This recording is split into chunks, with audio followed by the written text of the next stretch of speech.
Hey everybody, welcome to the Rock Bottom Alchemy podcast. My name is Tiffany. If you are a returning listener, thanks for coming back, you guys. I love you. It's great to have you here. If this is your first time here, welcome. I hope that you get some nuggets of wisdom from this little corner of the internet.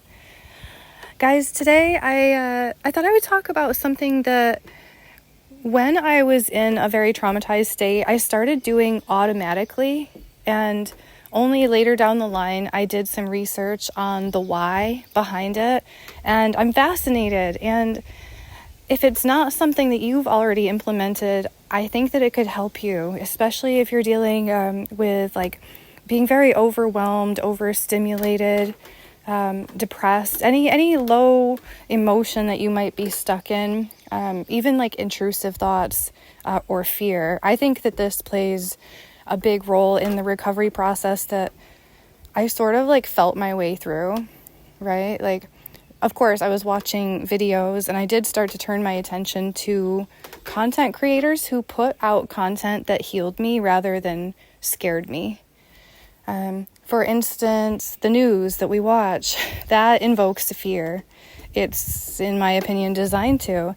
And so where we focus our attention, it's going to increase within our awareness.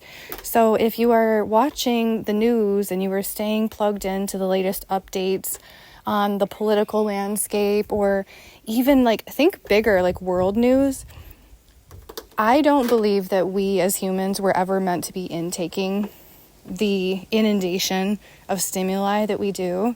We were like, picture us as an animal, a piece of nature. We would have been focusing on our immediate environment for survival, right? If we were to take away social media and all of that, we would be looking at how are our loved ones doing? How is our community doing? This whole being plugged into feeling like we need to be involved and even like fighting against corruption on a massive scale can really overstimulate and depress a person. So I introduced the reticular activating system. It is a set of neurons within the brain that are sort of like the gatekeepers of the information that's allowed to flow into your consciousness. So the RAS for short, it also has other roles like in fight or flight, your wake, your arousal, your sleep patterns. I'm not so much focusing on that as I am the fact that it's a part of your brain that you can manipulate to your advantage if you know to do that. And it's really simple. So the RAS knows that you are a human being who can only take in so much information in any given day. And so it's kind of like, think of it like a spam filter for your brain. I think of so here's an example. The phenomenon of you're shopping for a vehicle and you, up until that point, had never really been staring or looking, noticing other vehicles.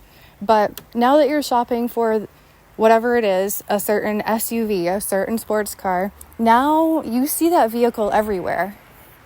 You're noticing it. You're seeing how many there are in your area and feeling like, oh my gosh, like, does everybody have this car? I'm seeing it everywhere.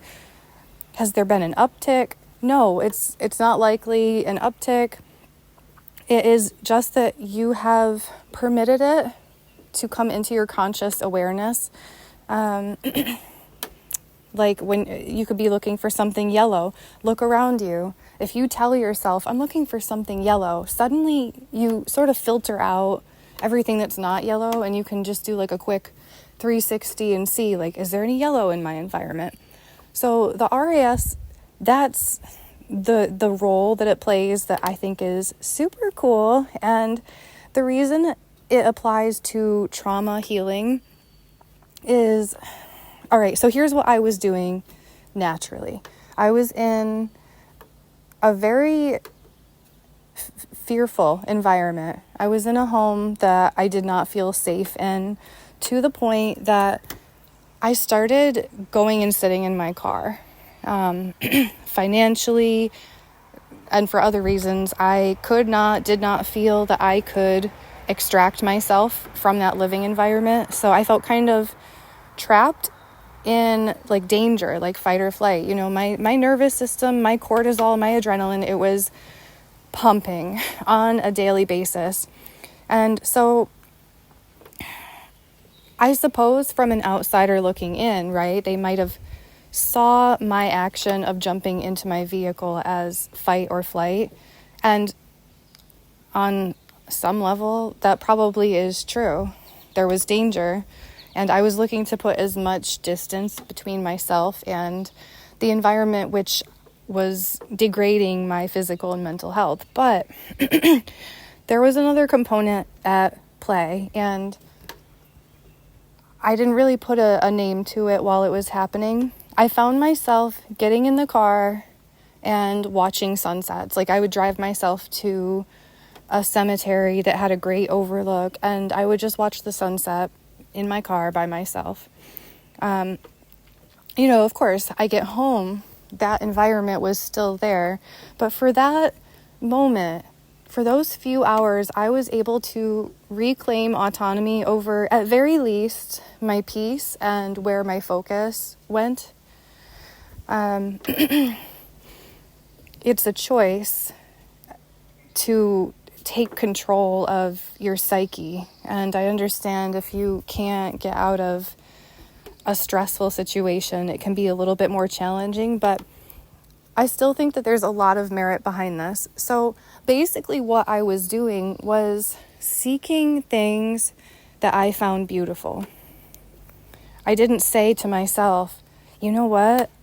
I'm not going to be okay unless I start intaking beauty. It was something that happened kind of like on a subconscious level, but especially now looking back at my camera roll, for instance, I took a lot of photos. I didn't really have many people in my life that I was communicating with during that time.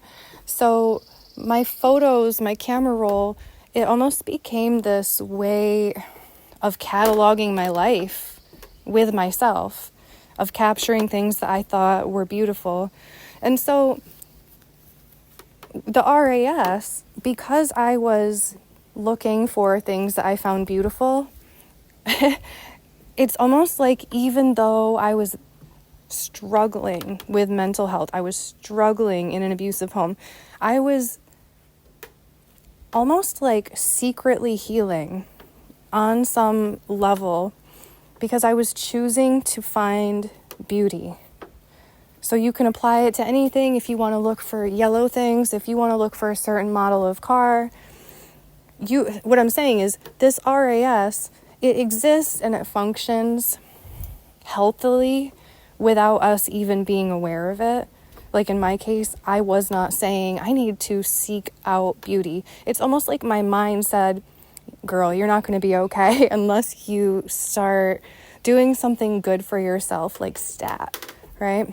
Sorry if you can hear me squeaking. I'm like, I'm outside in the woods on the porch.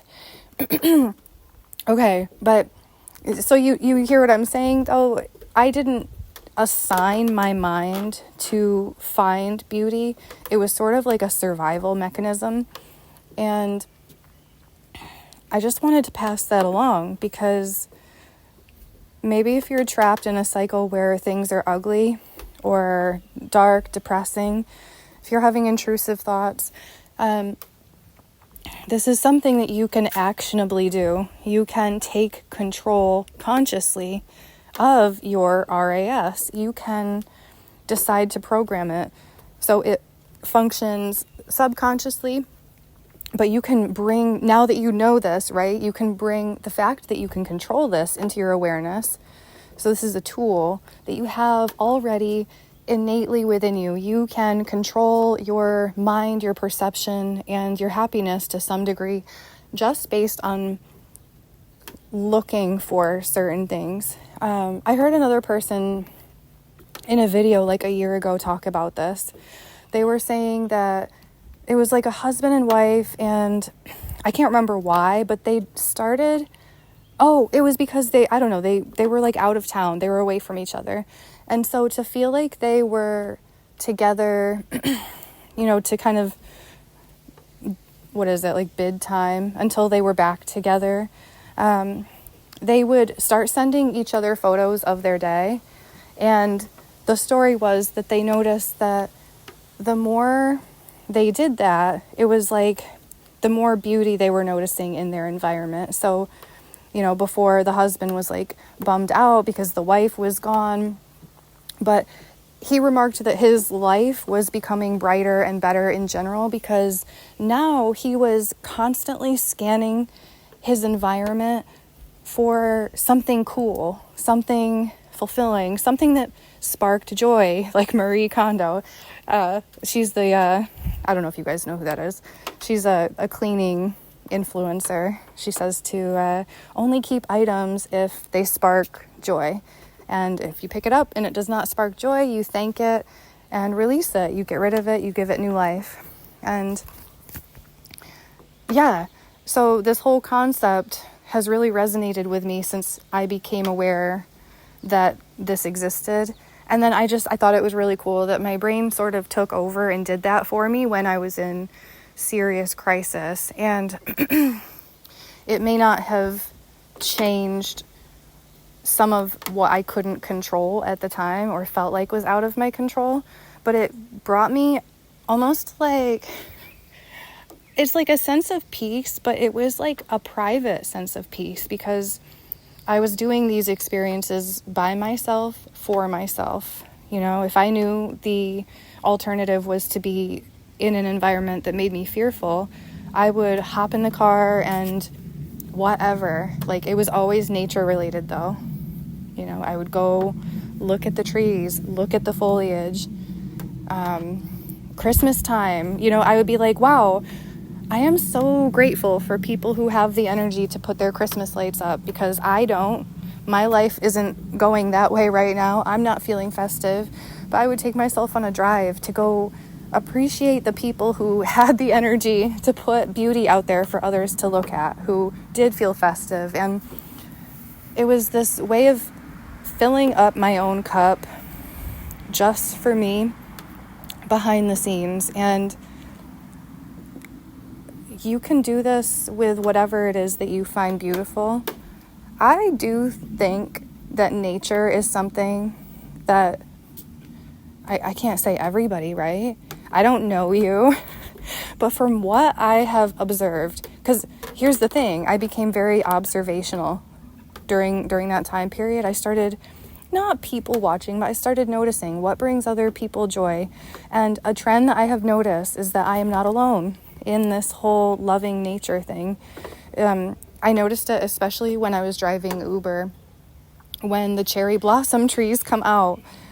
Like, everybody and their mother, like people that you don't even look at and think like, oh yeah, they would love some pink fragrant flowers. Like, grown men, college kids, women, young kids taking their selfies, couples, everybody was at the cherry blossom trees.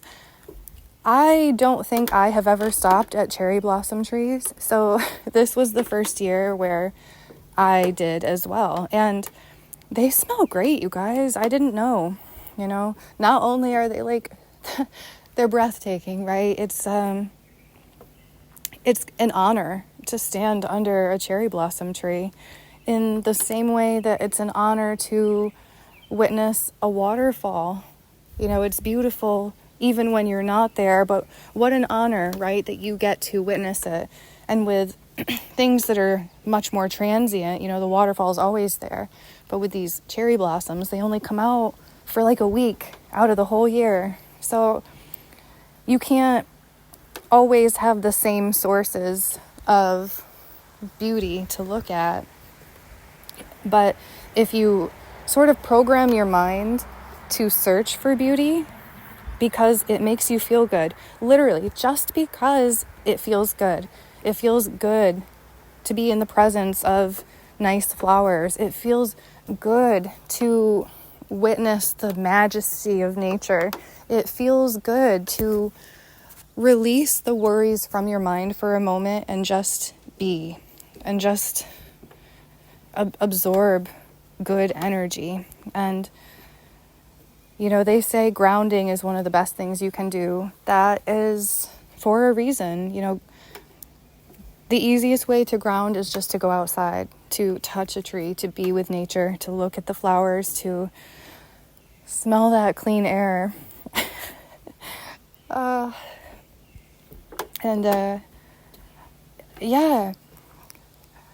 more I took myself into this loving of nature, this seeking of beauty, the more I noticed and felt like, the more I observed that people aren't all taking time to do this for themselves. And I know that we're sort of like chained to time, right? To appointments, to our schedules, to needing to accomplish. It's written all over people's nervous systems. And, if you've had a moment where you're too depressed, you are anxious, you have racing thoughts, if you have a moment in your life where you can't show up fully, because that was my case. I was having, my nervous system was shutting down. It was really a very serious time of my life. I felt very repressed, psychologically, physically. And so it almost gave me an alternate perspective and more meaning in my life to take that pressure off from myself, because I was not actually capable of showing up how I used to, in that way where people get burnt out. I don't know if I mentioned this in the last podcast. I may have, I may not. A few days ago, I saw a post come up on my For You page about this woman. She was 40 years old and she was so burnt out. She was working every single day. And she put up a post on her social media and said, "I took 3 days off. I'm taking a nap." And she did not wake up. 40 years old. So feeling like we need to take on the world and overstimulating ourselves, constant sensory input, but beyond that, that dialogue within your head where you're like, I have to worry about politics, I have to worry about war, I have to worry about my crazy ASS government that is doing all this stuff with my tax dollars that I wish they weren't. They're causing problems. Just a side note, I believe that the government should be a well-oiled machine running in the background. It should literally be a quiet hum of background noise. When our government is bread and circus, when it is a total show, when our politicians need constant attention, while they battle each other, this is not a well-oiled government. If they are taking our tax dollars and creating viruses just to accidentally release them on us, that is not a well-oiled government, okay?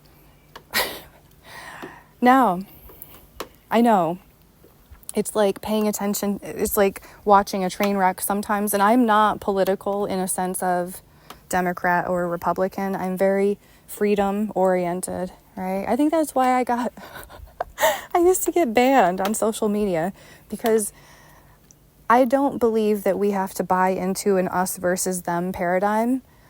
I believe we are all sovereign beings and that we all are entitled to the pursuit of happiness. And when we are in extreme poverty, chaos, overwhelm with world events that seem awful, to me, that doesn't seem like a healthy trajectory. That's not, something's got to give, right? Because we are just people. You are just a person. And you're not meant to be overloaded and burdened to the degree that you likely are. And so if you're experiencing any type of burnout, overwhelm, anxiety, any type of crisis where you don't feel like you can show up to the capacity that you used to, or in a way that is socially acceptable. I guess this podcast episode is just to encourage you that, I always talk about how we are just animals. We are another piece of nature. And the more time I spent in nature, the more I felt that. The animals in the forest, they started getting used to me. It was like I was just another animal in the forest. Like the deer stopped running from me. The rabbits would just be 3 feet away, chilling, chewing on the grass. And I think they can feel our energy too. So the more time I spent in nature, the more my own nervous system was healing, my own vibration was rising, the more welcome and organic I felt in the forest, if that makes sense. And so no matter where you live, right, you can choose to tap into this RAS. You can, and even if you're in a city, even if you're in an apartment building, this still applies, okay?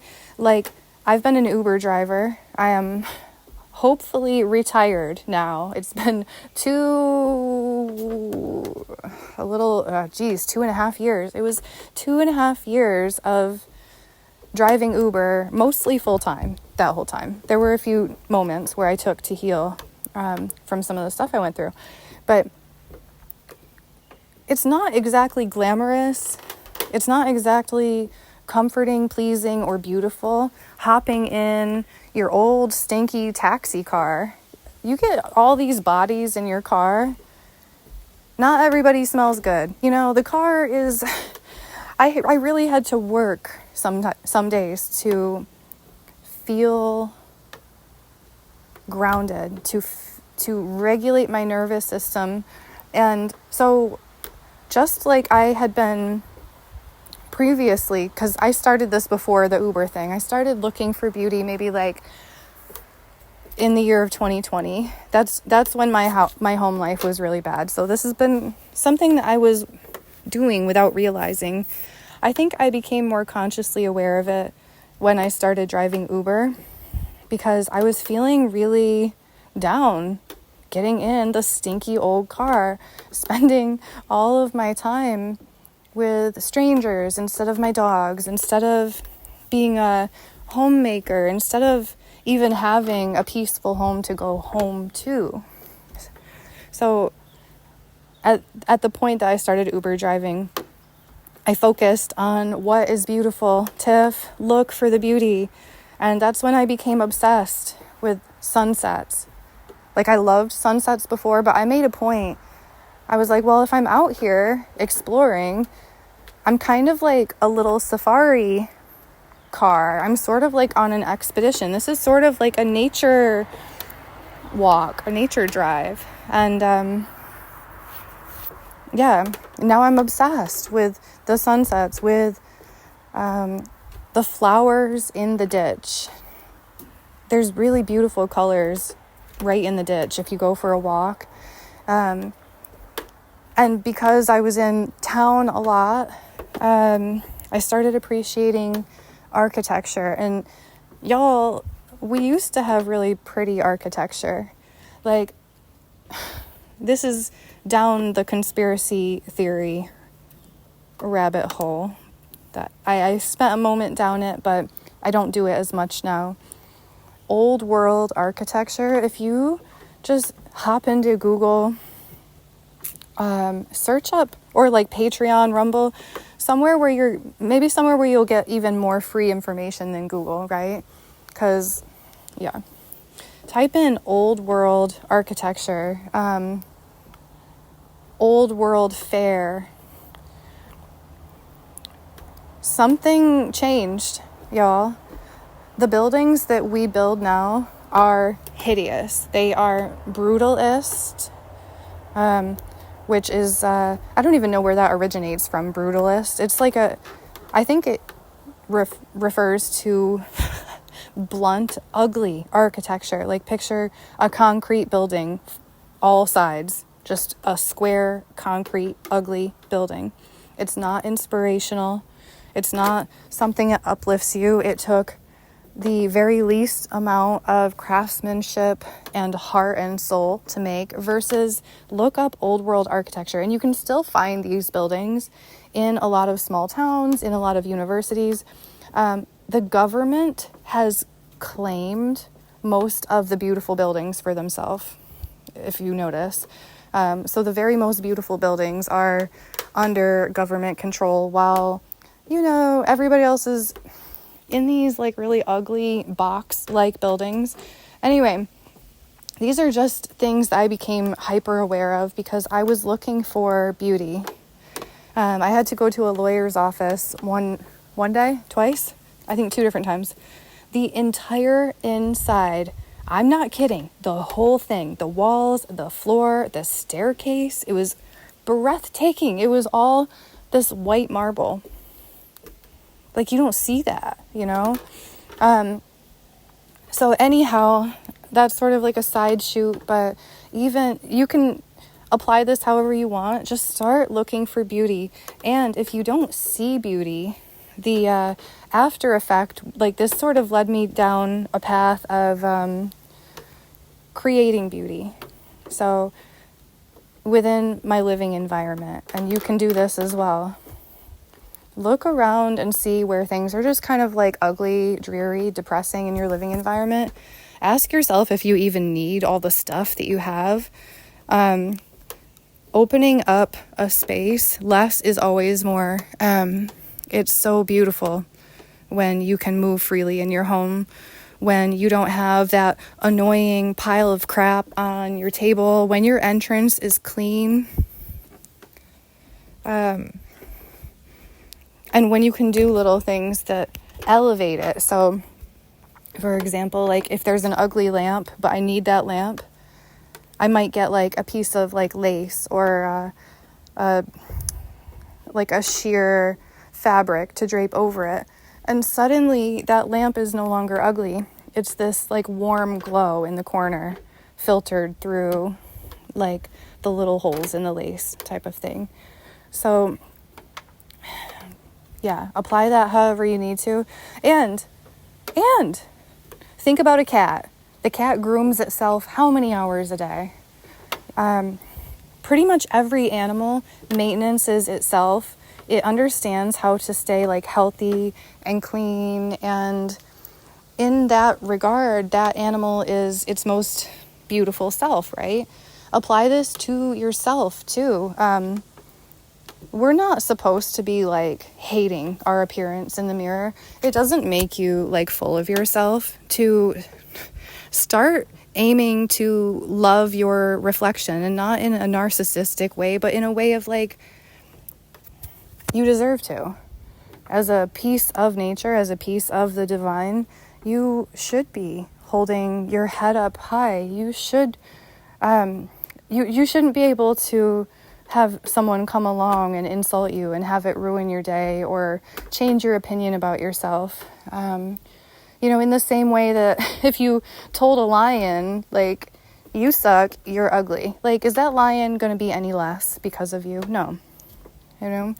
The tall tree still grows tall. We are meant to be as beautiful and confident and full and embodied as possible. It's only this weird toxic world that we're in that has convinced us otherwise. And yeah, so I think I'm going to close it out here. I've sort of nailed this one up and down. Just, yeah, RAS. Focus on what feeds your soul. Look at what is beautiful to you, and you will start filtering more beauty automatically into your environment. And this goes for men too. We are all human. Men love beautiful things. Men love women. Women are typically interested in being beautiful, So men, women, we all love being in the presence of something that uplifts us, that inspires us. And so, yeah, if you're feeling any form of down or dreary or burnt out, this is a way of pouring back into your own cup. We have something called life force energy, prana, chi, kundalini, whatever you want to call it. When we do things that we hate, like go to our 9 to 5 and drive through traffic and go grocery shopping and cook over the stove all night and then just collapse in the bed and do the whole thing over the next day, that drains your life force. You can start work on building your life force, on increasing your energy by doing things that pour into you, and regulating your nervous system by intaking beauty is definitely one of them. It was life-changing. It's grounding. It's,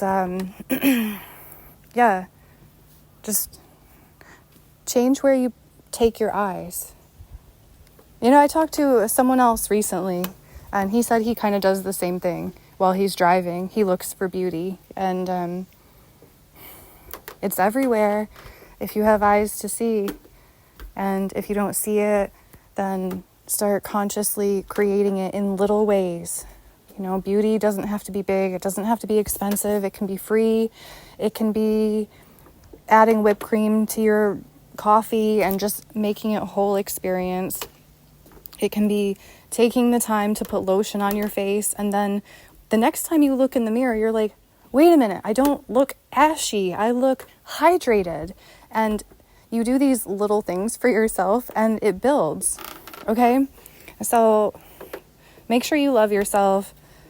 Take advantage of your reticular activating system now that you know it exists. And I would love to hear in the comments any feedback you guys have. Be happy, stay safe and blessed, because you are more than you know.